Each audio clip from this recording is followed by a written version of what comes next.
Vítejte na procházce českou historií. Lepšího průvodce byste nenašli. Jsem totiž český lev. Prosím, povstaňte. Dnes vám povím o samotném zrození českého národa. Je to sice jen legenda, ale hezká. Bylo to v době, kdy právě končilo stěhování národů. Můžete si sednout.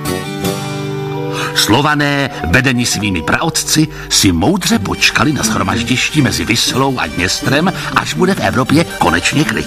Bratře, tak kdy už půjdeme? Všichni už dávno šli a my tu pořád vrdneme. Hlavně se neunáhlit. Hle, zvěd se vrací.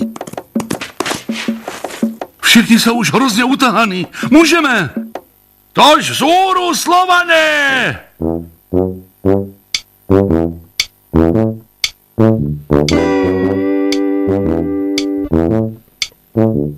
Tak tohle je praotec Čech. Ještě neví, že se zapíše do dějin.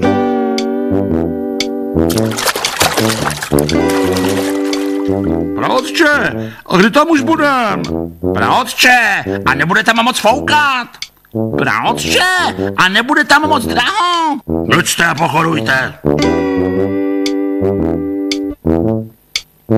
Vylezeme na kopec a rozhlídneme se.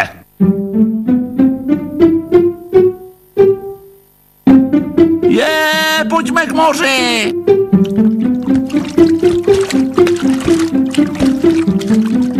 Radši do hor. Mně by úplně stačila rovina. Tady zůstaneme. Příšerně mě bolí nohy.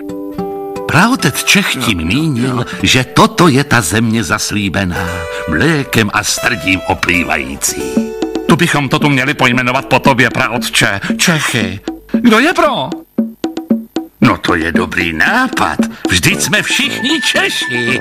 Kdo neskáče, není Čech! Kdo neskáče, není Čech! V tuto chvíli se začala psát slavná historie udatného českého národa. Praotec Čech měl pravdu. Pro mléko a strdí nebylo pomalu kam šlápnout.